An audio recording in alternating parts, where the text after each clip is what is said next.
We're back for another edition of the Twin Cities Real Estate Pros podcast, also simulcast on our YouTube channel, ImperialHomeTeam.tv. My name is Ron Johnson, licensed real estate agent with RE/MAX Advantage Plus on the Imperial Home Team. David Nelson here, as always, also licensed with RE/MAX Advantage Plus and the owner, team leader of the Imperial Home Team. We have another agent with us, Richard Zemlak, also with RE/MAX Advantage Plus and on the Imperial Home Team. And we're going to talk a little bit about houses and hockey. And if you're not sure why, stick around and we'll explain that to you. But first, David, let's kind of get into some things as far as the market goes and things you've got going on in Lakeville and around the Twin Cities. Well, coming on this, actually not coming on this week, but later on this week, there's going to be a property in Rosemont that I'm meeting up with. It's actually, Egan. I don't even know my cities right. There you go.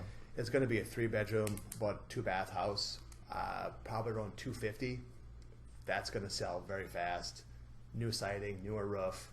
So if you're interested, let me know because again, this is going to sell pretty quickly.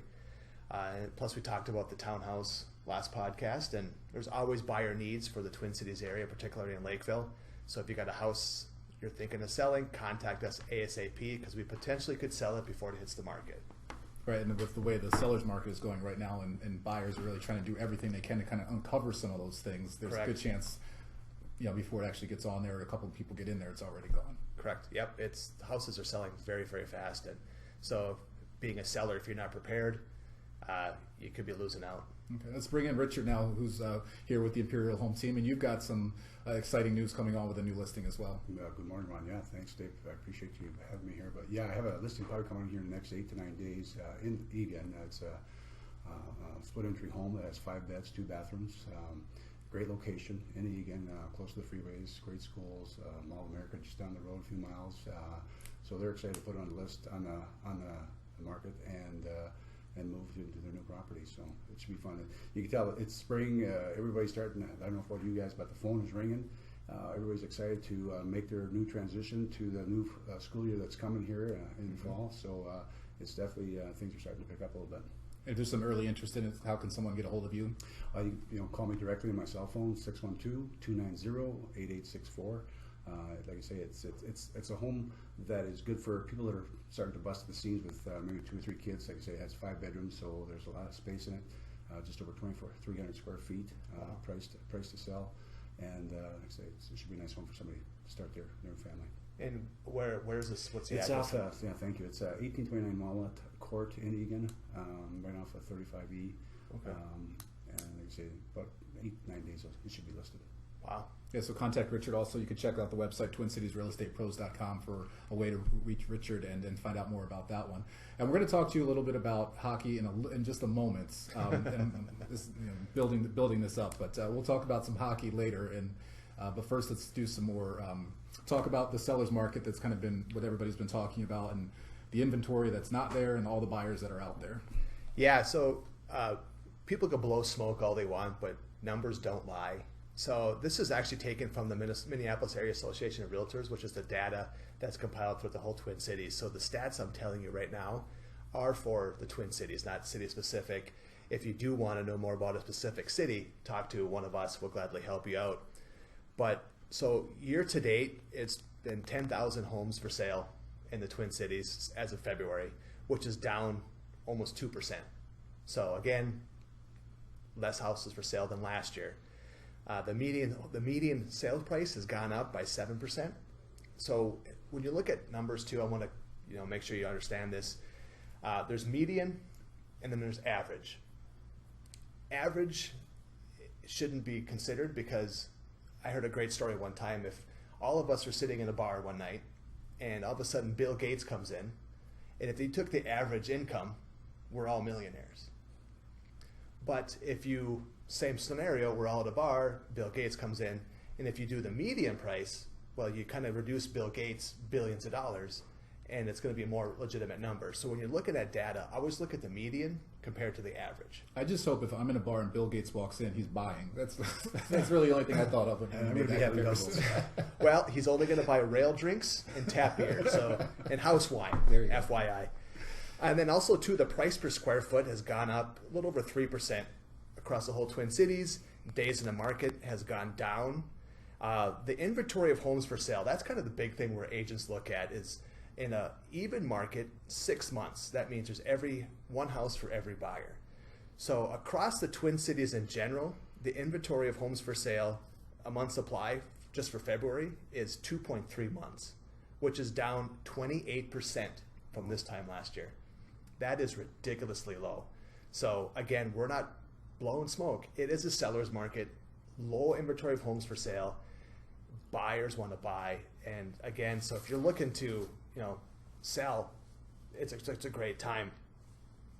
And then just kind of quickly, just the pending sales have increased this year by almost 7% too. So there's more transactions going, but there's still homes missing on the market. And Dave, just to kind of back you up, right now I'm working with a couple of buyers. They're in their mid-50s, and they're looking for some specific area in Lakeville at a price range. And for the last 2 weeks, I've been just waiting, targeting areas for the market, for those houses to come on the market. And right now there's not enough inventory for them to reach their needs and what they want. Yeah, I'm working with two couples of fairly similar scenarios. They both have their first homes that they're currently living in, and they're looking for that step-up home. But in both cases, they're both actually a little afraid that their house is going to actually sell because they don't have that house yet that they want to buy, because they're being relatively picky, because they don't have to move. They just they want to and eventually need to, but they're concerned. Particularly the one house that's in South Minneapolis, it should be coming on the market. Actually, we're getting the city inspection on Friday. Pictures maybe next week. It's right around the corner from Matt's Bar, if you're familiar with that area, right by the light rail. Hopefully that'll be coming on soon. But they know that house is going to sell as long as we price it reasonably. And it's a nice house too, and where it is, it's going to sell. But they're afraid that their house sells, and they're like, well, where are we going to go?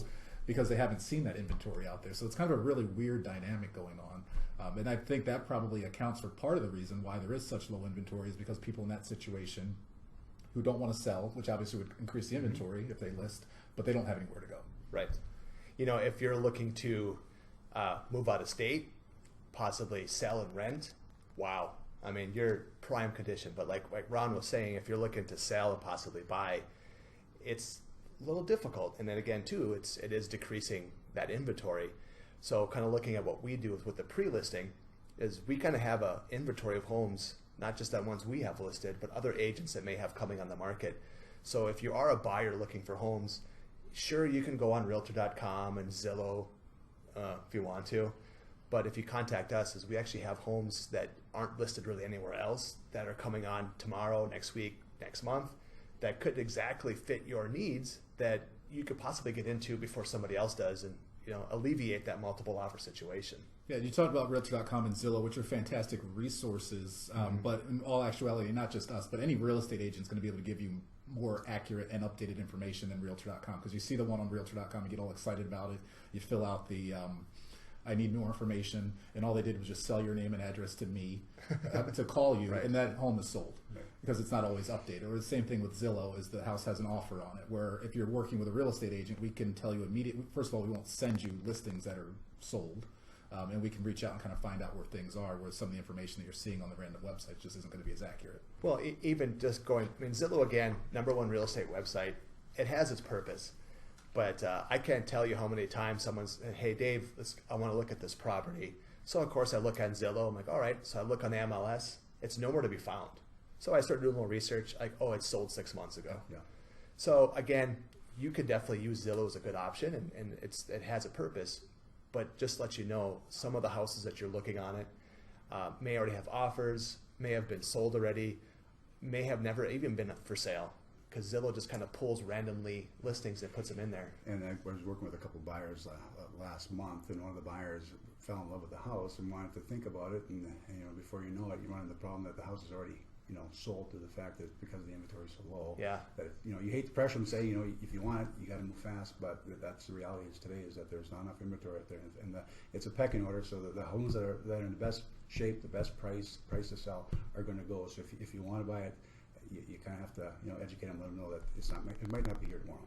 Right, and a couple things too, what I like to talk about is make sure you're pre-approved, right? So when you're looking online, that's great, but make sure you get pre-approved if you're not already, and at least go out and see the place and see if you like it, and then if you want to make an offer, you can before somebody else gets in there, and you have some protections too.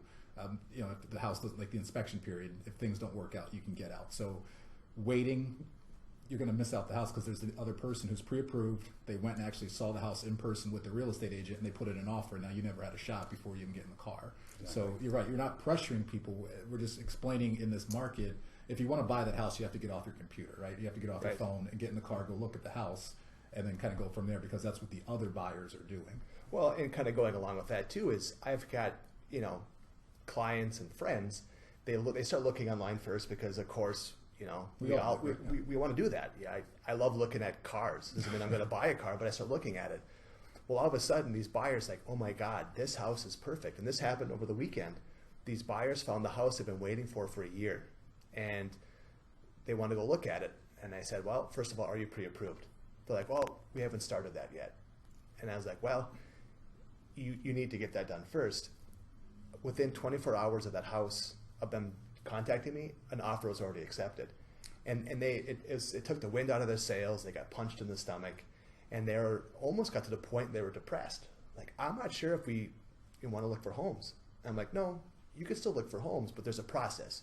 Get pre-approved, get that letter in hand, because when you see that home, you're ready to pull the trigger. You're not wasting a week of getting your information ready because the house won't be there. It's gone. And that's, like I say, it's our job to make sure we inform them and educate them what's going on in the market and what the procedures are. And the sooner you're able to do that and they understand it sooner, then they, like I say, they won't feel like they've been punched in the stomach or punched in the face. Oh, or the shoulder, right? If you saw that on video. Yeah, we'll get to punching people in the face in a little bit too. That's called a tease, so we'll get to that too. Another thing I like to do is prepare people, and I always say, because somebody will look at something online and send me an email, hey, what do you think of the price on this one? Well, it's fine, but we got to go see it, or whatever. Or do you think the seller will take this? And I always say, well, it doesn't always matter what the seller is willing to take, because if I take you out and there's two other people there, it's the buyers sometimes that are making the decision on what the price is actually going to be, not necessarily the seller. Because if it's a good house that's priced right, and it's in all, because everybody wants right, they want good schools, they want a newer house with all this stuff. Everybody wants that. You're not the only person. So when those people are out there, the seller can sometimes just sit back and say, okay, buyers make offers. Yeah. So while you're worried so much about, well, should I go out there and the seller's going to take this offer, again, that other well-prepared buyer just beat you to it. Exactly. Yeah. If not one, 5 other buyers. Yeah. I mean, it isn't a secret. There's a low inventory of homes. So when you work with an agent, it's like Richard said, we educate you. We tell you, this is the market. This is what's going on. So if you don't have your ducks in a row, you get your ducks in a row before you start falling in love with houses. Because again, you're just going to be, as Richard would do, punch you in the face. But I mean, you have to be prepared. There's both sellers and buyers, but particularly buyers, you got to be prepared. Yeah, and like you said, sorry to interrupt you, Ron, but we assume that the buyers know as much as we do as realtors, even though we think we know it all. But that it might be their first time doing it, and they don't know the process. So it's like I say, it doesn't hurt just to inform them how everything works, so they have a crystal clear understanding of the procedure of going look at the house, be pre-approved, and finally putting an offer in and what the next steps are. Even it doesn't have to be a first-time buyer. It could be let's say I'm about a house in 5-10 years. It's way different than it was even when I bought my first house 8+ years ago. The internet has changed everything, and the speed of the transmission of information as soon as a house hits the market, even before us agents know it's for sale, it's being seen by thousands of buyers, and by that time it's already probably snatched up. So yeah, and you mentioned a good point, that maybe you're not a first-time home buyer, but maybe you bought your first house 8 to 10 years ago, so now you actually own a house, so that's a different process as well. I own a house, now I want to buy another one. How did I do that? Which your pre-approval lets you know, do you have to sell your house?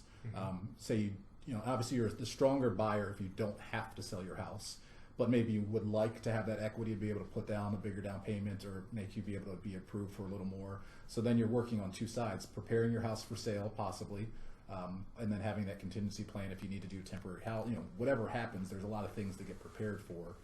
So yeah, if you bought a house before, fine, you may understand the process, but now it's a little different if you have a house to sell. Yep. Plus, you're in a competitive market, because if the non-contingent buyer is going to be more, going to be stronger than you if you're a contingent buyer, and so on and so forth. And even just the legality of it. Paperwork's changed, the rules have changed, lending has changed. So again, you just got to be informed. It's not that hard, but you just got to do it. I think he put that in front of you because he thinks you have bad breath. Are you alluding? No, actually, you know what? We're going to talk about hockey. I always shoot them when I play. Oh, there you go. That, so I just wanted to kind of get into the game shape here. Are you endorsing the gum? I don't know if you noticed, but I did tie my suit down today, my blazer, so it's tied down Just so you don't. I don't. It got a little rough for me because usually when you're going to talk about hockey sooner or later, I have flashbacks. I just want to be prepared. I got a haymaker in my back pocket, just ready to unload. But yeah, let's get into that. Richard Zemlak, if you know the name and familiar with hockey, played in the NHL, I believe drafted by the Blues. Blues back in 1981, yes. Played for 4 NHL teams, including the North Stars for a couple years in the late 80s. That is correct. My career was through 86, 87 through 1989, 90, yes. And a host of other cities at every level. And, you know, my son's always, I have 2 teenage boys, so they always, you know, hey, Dad, come take a look at YouTube and all this, and they look up my stats, and he's, you play for a lot of teams. And I said, you know, son, you know, it's not bad to be wanted by different teams. There you go. If Wayne Gretzky can get traded, you know, 1 or 2 times, I don't feel so bad getting traded, you know, 6, 7, 8 times. Right, you get traded, that means somebody wanted you. You get cut and signed, that means somebody else nice wanted to be you. wanted, to be, you know, felt like you're wanted, so yes. And then we've been talking about punching people in the face. So tell us about what your role was throughout your career, and I'm sure it evolved. You know, I left home at an early age at 15. I grew up in Saskatchewan, Canada, in a small little metropolis of Wynyard, so it was like a population of 2,000. So, I don't know if you guys ever visited Saskatchewan in the wintertime, but there's 2 things you need to do, or you have to do, or can do, is shovel snow and skate. So I got tired of shoveling snow, so I decided to buy some skates, and I left at 15 to go play Tier 2 in Saskatchewan Juniors, and I played Western Hockey League for 3 years. And you know, I didn't realize I was going to be a hockey player. It just kind of panned out because I loved to play the game. It was fun playing with your friends and playing on teams. So I just kind of revolved in getting drafted when I was 18 years old. And next thing you know, it took a little while, but I made it to playing in the NHL with 4 different teams. Yeah, just recently there was the Alumni Game over at TCF outside against the Chicago Blackhawks. And just so many memories and then stories, because there's a whole new generation of pro hockey fans in Minnesota now, obviously with the Minnesota Wild and the North Stars leaving in the early 90s. How cool is that to see those guys get together? It was good to see some of the individuals and teammates that I played with. They're all gray, overweight. You look good. Well, yeah, no kidding. Thank you very much. I appreciate it. But you know, you always have to watch what you eat, and you try to hit the gym once in a while. But it brought back great memories because I played against Chicago. I don't know if you guys realize that, but you know, when we played Chicago and the old North Stars, you were guaranteed to have 2 or 3 fights, you know, per individual. It got. You didn't fight though, did you? You know, I didn't go out looking for it, but they always found me, and I have a hard time saying no. So you know, it was a lot of fun back in the day. But you know, obviously, I think you both are hockey advocates. What about the high school state tournament that just finished a few days back? I mean, how much fun is that to watch? Yeah, it's such a spectacle in this state, and I've lived in a few different states where I've lived places where hockey doesn't exist and places where hockey is really big, but it's hard to find any other high school tournaments. I'm sure you can find a couple in some of the heavier basketball states around the country, but to find a high school tournament that so many people care about and show up for and sell out an NHL building than the Minnesota State Hockey Tournament. When I first arrived back in 1987, I had my first opportunity to watch the first high school state hockey tournament, and I was just amazed to see 18,000 fans to watch a hockey game, high school hockey game. It just blew me away, and I just couldn't believe the people that come out and watch and support the kids. And I mean, Minnesota is known for a great hockey bed of developing young hockey players. I mean, when you go out and watch these kids play, it's just, you know, jaw-dropping to watch all the talent that we have that we're producing kids going to the USHL, the Division I schools. It's fun to watch these kids. Olympics, you know, yeah, that's, you know, it's like I say, it's just eye-opening to see these kids develop. And you know, back in the younger days, you know, once when I played, you know, once winter was over, you picked up a baseball, and once baseball season's over, you could play football. Now in Minnesota and some other areas throughout the USA, I mean, it's all year round. Some kids, I know my 15-year-old, he plays all year round because he loves it, he enjoys it, and we didn't have those avenues and those, you know, all the training and all the new apparatuses. I use a Sherwood stick that weighed about 10 pounds. I mean, my kid, you know, used a composite stick that costs $289 and it slices a feather. You know, it's just, you know, all the new things that they have today, which we didn't have back in the day. Yeah, and good and bad too. Just the safety equipment too. Is I remember back in the, you know, watching the slap shot back in the day. Was it the Hanson brothers? Hanson brothers, yes. Yeah, they had missing teeth, and yeah, you know, I love watching old school hockey because I mean, minimally it was dangerous. And unfortunately, there have been some kids getting hurt on the ice, and I really appreciate the USA development, the NHL trying to clean up the act and protecting the players, obviously from getting hit in the head and getting the concussions and stuff like that. So they have done a great job of changing the rules and protecting the youth program and the kids coming up from being violently hurt. Now, we are in a podcast, so there aren't a lot of rules as far as what you can and can't say, but we still want to try to have you keep it as clean as possible. Some of the best stories, obviously, that come from former athletes, particularly people who spent time in minor leagues and in the upper levels, too, are like stories that come from the bus or from the dressing room, things like that, hotels and things. What can you tell us that won't get us canceled and get you in trouble? Well, obviously, when you spend 6-7 months with a group of individuals, you grow pretty close, and they're all great guys. One thing about hockey players is that they're great guys on and off the ice, and when you meet them, you can just tell by their personalities. But we'd always get on the bus and we'd pack our stuff, go to the airport, and we have our per diem, which is like $25, and for a week. So you can do the math on that. But we whip out the cards, and all of a sudden, 5 minutes away from the rink, going on to the airport, everybody's lost their per diem in playing the poker. So now I guess we don't eat for a week. But so just guys like that, just playing cards and having fun, and guys just don't know how to play poker. Are there any towns, whether it's up in Canada or some of the minor league towns around the United States, that were just phenomenal? The old stadium in Chicago. We used to go in there, and I tell you, we didn't want to go in Chicago because we knew we were going to be in a battle. And from the start of the national anthem, the fans just roared. It was, I believe, at the time back then, it was the loudest arena in the league, and you can just feel the hairs climb up in your back, and you were so nervous. And I guess it was fun because you knew you had to be on top of your game, otherwise you'd be probably knocked out because they came out to play, and it was intimidating to go in Chicago and try to beat the Blackhawks. And I'm guessing that when you're up against some skinny little real estate agent in a tough negotiation, that's not the worst situation you've been in. Dave? Yeah, we're being recorded. Right. So you'd be a good advocate to have on somebody's side if things are getting a little tense between the other side.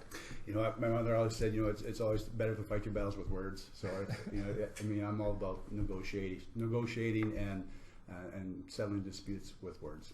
Anything from your time as a hockey player at such a high level that helps you now in your career? I think I've Herb Brooks. I had the opportunity to be coached by Herb Brooks, and he just said, you get out of what you put into something. And I've kind of taken my characteristics of being a hockey player over 11 years playing professional. It's just working hard, knowing as much as you can about what you're doing, and just communicate and offer people the service. Because in today's life, when you try to make a phone call to a bank or to try to change your mailing address or something like that to a company, all you do is sitting on the phone listening to an automated voice. But I think people appreciate communication and service in a timely manner. You mentioned watching the high school tournament. You talked about your son. How close are you today to the game? I watch a lot of hockey. I watch a lot of college. I always follow the high school teams because I have a lot of kids that my son's played for the last 4 or 5 years. Have played against them, so now they're all getting to the teenage factor where they're going to be graduating, and you want to see what Division I schools to go to, or to the USHL, which is a great developing league for the NHL and for Division I schools. So I'm more connected now because I know my window's closing to being able to watch my sons play and other kids play. So it's going to probably be a sad day when I don't be able to watch my kids anymore. But it is fun to watch these kids develop and mature into young men, not only on the ice but also off the ice. Are you?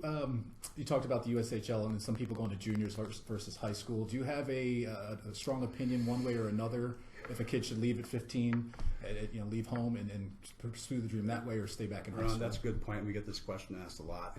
Each year, kids from high school leave their senior year, whether they play in the USHL or the Western Hockey League, which is a junior league in Canada. And I feel strongly that, if you're good enough, the scouts will find you. But Minnesota has the best hockey in America because they have the high school hockey, which is the great state tournament that we have 18,000 fans at every game. And in my opinion, a hockey player shouldn't have to leave Minnesota because we have all the facilities here, we have all the ice, and like I say, junior or the high school hockey is such a great league, and it's high tempo. There's great players. So, like I said, if you're any good, the scouts will find you. They will know your personality, what you're all about, what you do in the off seasons, what your work ethic is, because they want to, before they invest in you, they want to know your personality and what your character is. Well, I was born and raised up near Roseau. Oh, yes. So They have hockey there. I've heard. My hometown did not have hockey because we only had 280 people. So we had literally like one sport a season. But people ask, hey, where are you from? And I say, Roseau. First thing comes out of their mind, do you play hockey? And I was like, well, no, somebody had to play basketball. Yep. But and being from that area, I can't skate. Well, I'm kind of embarrassed. That's fine. Yeah, that's why. I still play basketball. You know, I like to push a pumpkin, as they said. But being from that area, we would watch Roseau versus Warroad. Sure. Yeah. Rivalry. And it was crazy. It felt like it was an NHL playoff atmosphere. Where you got these two local powerhouses, and then Thief River Falls, which is another good hockey team. It was really, and even to this date, a lot of my family still goes to these great games. It's a buzz that you can't explain. And then the northern communities, the northern teams are usually a little bigger and they're a little more physical. When they come up, we always hate going up north to playing Grand Rapids, playing the Moorhead and the Duluth East teams, because they're big and they play a physical style. And when they come into the metro area to play, you know you're going to be in a game because they were good, they're big, physical, and they had some skilled players. So it was really tough to play against teams like that. We're all farm boys. We ate our meat, ate our potatoes. Like it or not, that's just how things go. And I actually went to the University of North Dakota, so don't hate me for that. But again, the Fighting Sioux, I would sit and watch those games when the Gophers would come. It didn't matter if the Sioux were number one or the Gophers were number one. It was an amazing experience. And at the new Ingolstadt Arena, I watched that thing built and watching games in it. You cannot. No. I love the XL Energy Center, but the Ingolstadt Arena is top notch, and that's a great rivalry. Those two universities going at each other, because whether they were the last spot in their league or the first, whenever they met, it was going to be a tight game, and you know that the kids were going to go all out and give it their best, and it was very entertaining to watch these two teams battle out. And usually it was either a 1 or 2 goal game, and it was hard fought. We always liked it when the Gophers came to town because we were able to control the gopher population. Because there was a problem, all of a sudden there'd be gophers being thrown on the ice. So it was nice to kind of keep the rodent population under check. So. Yeah, and we're here in Lakeville, which obviously high school hockey has blown up here just over the last couple of years. And I want to ask you a little bit about kind of some of the, you were talking about some of the traditional places up north, but years and years ago there was hockey in Minneapolis and St. Paul, South St. Paul, some of those places. Edina is still really good. But the high school hockey, the level has kind of moved out to the outer suburbs, going up north, like say Andover or down here in Lakeville. I'm sure that's a lot to do with population shift, money and funds and things like that. Have you noticed that, how just kind of the better team, the old traditional teams are kind of not necessarily as strong as they were, and now starting to move to the outer rings of the suburbs? Yes, and this last winter, unfortunately, Richfield, the varsity team, over the course of the years, won a lot of championships. And they have guys in the NHL that come out of Richfield. Exactly, you know what I mean? So now they had to fold their high school program just because of numbers. They didn't have enough kids to play, which is unfortunate. But like I say, Minnesota is a growing state for developing hockey players, and you're seeing a lot of small area teams like Laverne has that Jackson Nelson. There was that 2000. That is a man amongst boys that already has a scholarship to go to the Gophers. If you haven't seen him play, I highly suggest to watch him because he's a phenomenal player at 15.